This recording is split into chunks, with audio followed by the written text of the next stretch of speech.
So yan, ito pala ang sukat sa magnet nitong TWX 1520K. So yan, nasa 13 inches.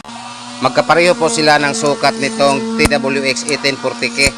Yun nga lang, dalawa lang ang magnet nito. Itong TWX 1840K, tatlo po ang magnet.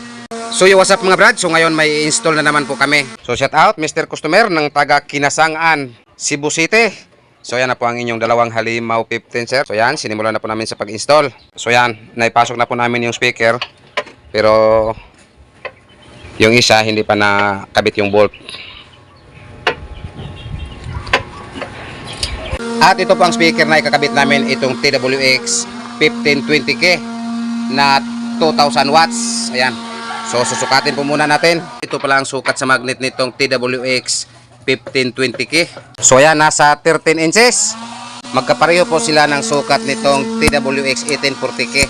Yun nga lang, dalawa lang ang magnet nito. Itong TWX 1840K, tatlo po ang magnet. Bali, inibanan lang po nila ng isa. So shout out Mr. Customer ng taga Kinasangan, Cebu City. So yan na po ang inyong dalawang halimaw 15 sir.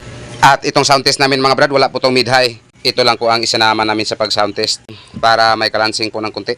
At ito lang po ang gagamitin namin sa pag-sound test, itong aming EB5023 na Sakura.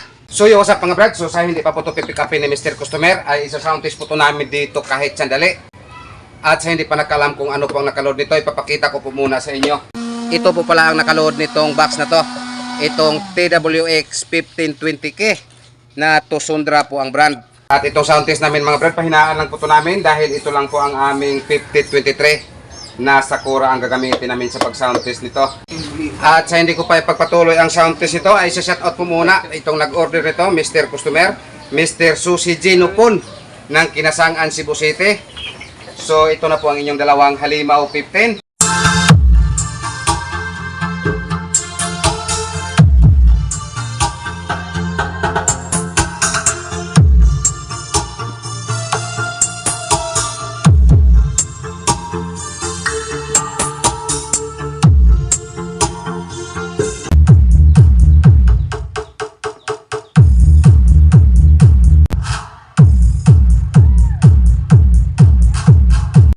So yo, what's up mga brad, update ko lang rin yung nag-order dito, Mr. Rogelio Restauro ng Lutopan, Toledo. So ito na po ang inyong ampli cabinet sir, good for intake amp.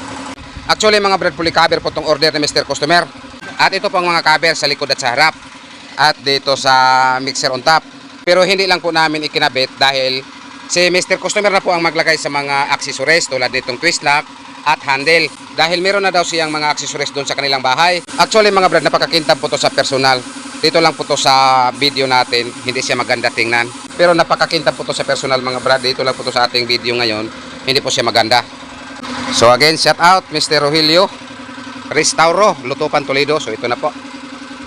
Diyan, ipadala lang po to namin para siya na po ang maglagay sa mga twist lock at sa handle. Basta sa speaker box ang iskutan, apa, dito ka na sa MCB Cebu Box Maker with contact number 0923-375-3232 or 0916-274-0287 o unsay nilalang mo kanina. The first Cebu Sounds Expo 2024. Tutur wala. Juga terus.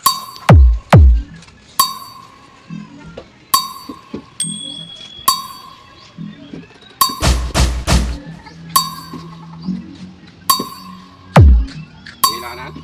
Alas gila.